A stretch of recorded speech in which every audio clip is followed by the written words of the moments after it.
Hi friends, welcome back to Joel Prince Kitchen. இன்னைக்கு வீடியோல நம்ம 10 நிமிஷத்துல சட்டன் பண்ணக்கூடிய நாகர்கோவில் ஸ்பெஷல் வெறும் குழம்பு தான் பண்ண போறோம். இது ரொம்பவே குயிக்கா பண்ணிடலாம். இப்போ இந்த வெறும் குழம்பை வந்து நம்ம எப்படி பண்றதுன்னு பார்க்கிறதுக்கு முன்னாடி புதுசா யாராச்சும் நம்ம சேனலை பார்க்குறீங்கன்னா ப்ளீஸ் சப்ஸ்கிரைப் பண்ணிக்கோங்க. இப்போ இந்த குழம்பு பண்ணுறதுக்காக ஒரு மிக்ஸி ஜார் எடுத்துக்கலாம். இதில் வந்து அரை கப் அளவுக்கு துருவன தேங்காய் சேர்த்துக்கலாம். கூடவே காரத்துக்காக 3/4 டேபிள் ஸ்பூன் அளவுக்கு மிளகாய் தூள் சேர்த்துக்கலாம். இது கூடவே 1/4 டேபிள் ஸ்பூன் அளவுக்கு மஞ்சள் தூள் சேர்த்துக்கலாம். கூடவே அரை டேபிள் ஸ்பூன் அளவுக்கு ஜீரகம் சேர்த்துக்கலாம். இது கூடவே ஒரு 4 சின்ன வெங்காயத்தை வந்து நம்ம தோலெல்லாம் உரிச்சிட்டு சேர்த்துக்கலாம். இப்போ இதோட வந்து கொஞ்சமாக தண்ணி சேர்த்துட்டு இதை வந்து நம்ம நல்லா பேஸ்ட்டாக அரைச்சி எடுத்துக்கணும். இப்போ இந்த அளவுக்கு நான் நல்லா பேஸ்ட்டாக அரைச்சி எடுத்துகிட்டு வந்துட்டேன். இப்போ கொஞ்சமாக புளி எடுத்து நம்ம வந்து கரைச்சி வச்சுக்கலாம். இதுக்கு வந்து புளி அதிகமாக வேண்டாம், கொஞ்சமாக போதும். இப்போ வந்து ஸ்டவ் ஆன் பண்ணிவிட்டு கடாய் வச்சுக்கலாம்.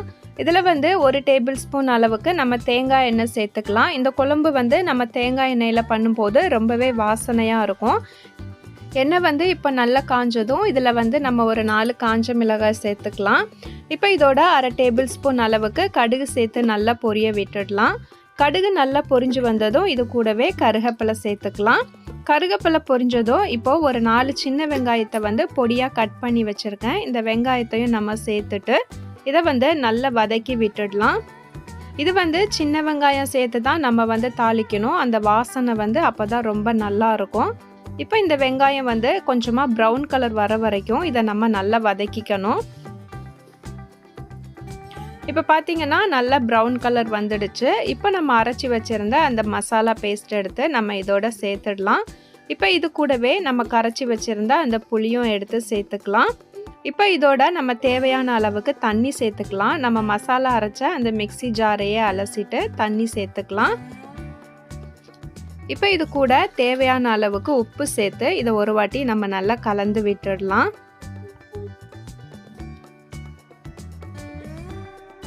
இப்போ பார்த்தீங்கன்னா குழம்பு வந்து கொஞ்சமாக திக்காக இருக்குது. நான் வந்து இதோட இன்னும் கொஞ்சமாக தண்ணி சேர்த்துக்கிறேன். இந்த குழம்பு வந்து ரொம்ப திக்காக இருக்கிறத விட கொஞ்சம் தண்ணியாக தான் இருக்கணும். அப்போ தான் டேஸ்ட் வந்து ரொம்பவே நல்லா இருக்கும். இப்போ வேணுங்கிற அளவுக்கு நம்ம தண்ணி சேர்த்துட்டு ஒரு வாட்டி நல்லா கலந்து விட்டுட்டு உப்பு எல்லாம் கரெக்டாக இருக்கான்னு செக் பண்ணிவிட்டு குழம்பை வந்து நம்ம கொதிக்க விட்டுடலாம். இந்த குழம்பு வந்து ரொம்பலாம் கொதிக்கணும்னு தேவையில்லை. ஒரு 5 நிமிஷம் அளவுக்கு நம்மளுக்கு கொதிச்சாவே போதும். இப்போ பார்த்தீங்கன்னா சைடில் வந்து லைட்டாக குழம்பு வந்து கொதிச்சு வருது. இன்னும் ஒரு வாட்டி இந்த மாதிரி நுர கூடி நல்லா கொதிச்சு வரட்டும். இப்போ பார்த்தீங்கன்னா நல்ல நுர கூடி கொதிச்சு வந்துடுச்சு. இப்போ இதை நம்ம ஒரு வாட்டி கலந்து விட்டு மறுபடியும் ஒரு வாட்டி இதை கொதிக்க விடலாம். இப்போ பார்த்தாவே தெரியுது பாருங்க, அந்த நுர கூடி வந்தது எல்லாமே அடங்கிட்டு குழம்பு வந்து நார்மலாக கொதிக்க ஆரம்பிச்சிடுச்சு.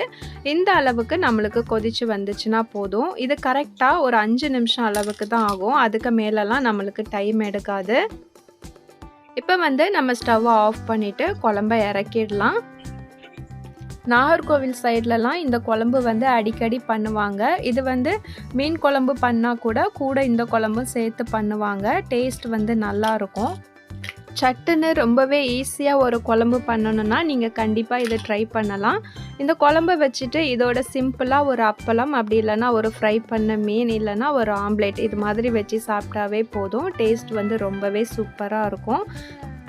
ரொம்பவே குயிக்காக டேஸ்ட்டாக பண்ணக்கூடிய இந்த நாகர்கோவில் ஸ்பெஷல் வெறும் குழம்பை நீங்களும் ட்ரை பண்ணி பார்த்துட்டு எப்படி வந்துச்சுன்னு கமெண்ட்டில் சொல்லுங்கள். வீடியோ உங்களுக்கு பிடிச்சிருக்குன்னு நினைக்கிறேன். வீடியோ பிடிச்சிருந்துச்சுன்னா லைக் பண்ணிவிட்டு ஷேர் பண்ணுங்கள். புதுசாக யாராச்சும் நம்ம சேனலை பார்க்குறீங்கன்னா ப்ளீஸ் சப்ஸ்கிரைப் பண்ணிவிட்டு பக்கத்தில் இருக்க பெல் ஐக்கானை கிளிக் பண்ணி சப்போர்ட் பண்ணுங்கள்.